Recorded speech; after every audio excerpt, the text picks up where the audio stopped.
Friends, நம்ம இன்றைக்கி கோவக்காயில் ஒரு தொக்கு செய்யலாம். எப்பயும் ஒரே மாதிரி செய்யாமல் டிஃப்ரெண்ட்டாக செய்யலாம். அதுக்கு இந்த கோவக்காவை மேலேயும் கீழேயும் கட் பண்ணிவிட்டு, இப்போ கோவக்காவை மேலே கீழே கட் பண்ணிட்டு ஒரு சென்டரில் ஒரு கோடு போட்டு ரெண்டாக கட் பண்ணால் போதும்.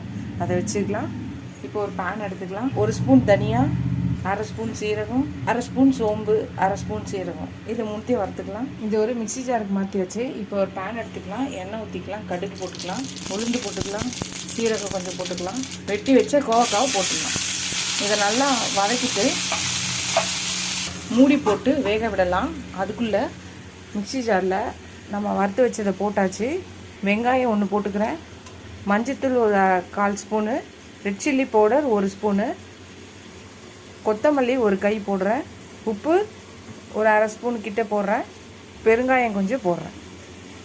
இப்போ இதை நல்லா பேஸ்ட்டாக அரைச்சிக்கலாம். ஃப்ரெண்ட்ஸ், நம்ம அரைச்சி வச்சாச்சு பேஸ்ட்டு. இப்போ நம்ம கடாய் ஓப்பன் பண்ணிக்கலாம். கோவக்காலாம் வெந்துருச்சு. வெந்ததுக்கப்புறம் தான் இதை பேஸ்ட்டை ஊற்றணும். வேகாத மாதிரி ஊற்றக்கூடாது.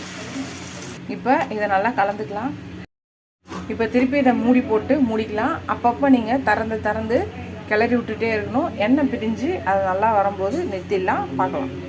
ஃப்ரெண்ட்ஸ், இந்த மாதிரி நம்ம அப்பப்போ திறந்து கிளறி விட்டு மூடி வச்சுக்கலாம். திருப்பியும் வேகட்டும். ஃப்ரெண்ட்ஸ், எண்ணெய் பிரிஞ்சிருந்துச்சு. இந்த டைமில் ஒரு லெமன் எடுத்து இந்த மேலே புழிஞ்சி நம்ம பரிமாற வேண்டியதான். அடுப்பை நிறுத்திடலாம்.